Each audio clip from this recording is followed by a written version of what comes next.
Hello internet people, I'd like to show you a light modifier that I made a little while ago. It's called a grid light. Get your stuff ready before filming, Kyle. This is my light. So this is a just cheap $10 reading lamp from a store, no big deal. This is a plastic lunch container from a dollar store. I cut a hole in the back, big enough to fit a light bulb socket end thing through. Then I coated the inside in tin foil. The tin foil was placed with the shiny side facing inside, so it would reflect the maximum amount of light. And then I placed a grid on top. The grid is made out of a material, sometimes it's called plasticore, other times it's called chloroplast. Sometimes it even goes by the name hi-corr, but the important thing, it's basically corrugated cardboard, but it's made out of plastic instead of paper fibers.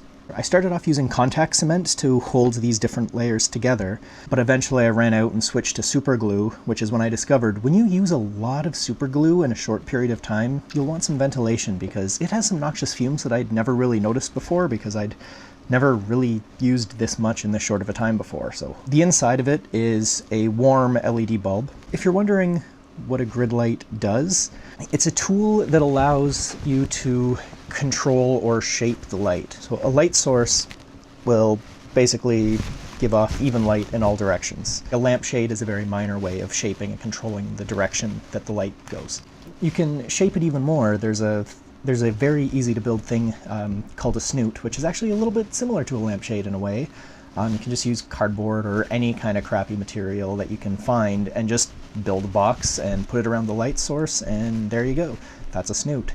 Snoot is easy and fast to build, but sometimes you can have a kind of harsh or ugly fall off as towards the edge. Another option is a lens, but lenses tend to be big and heavy, and they can kind of change the quality of the light. What's great about a grid, I like to think of grids as almost like a laser beam of light. The grid structure, rays that are kind of going off in all directions get blocked, where the rays that are all kind of going fairly parallel are allowed through the grid.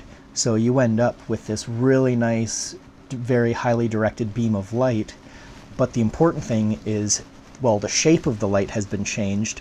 The quality of the light hasn't been changed at all. So it's the same nice, beautiful, soft light. If you're wondering why I went to as much trouble of building a grid instead of just doing a snoot, one of the general rules or principles of photography or videography or anything in general is if there's a cheap, lazy, easy way and a pain-in-the-ass, expensive hard way, there's a good chance the pain-in-the-ass hard way will give you better results.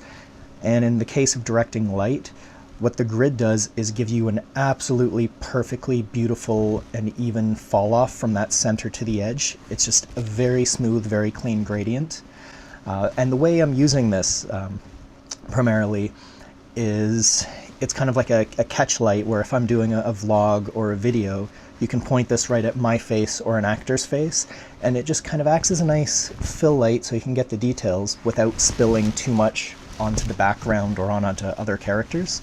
So it's a very easy way to control the light. And the light that it does give you is beautiful.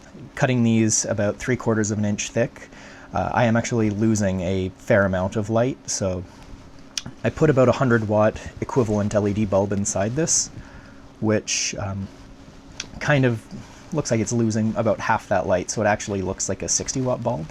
So it's very, very far from a key light. It's a very nice subtle fill when you just want to have, you know, a 2-foot square that has light and nothing else. It's perfect for that.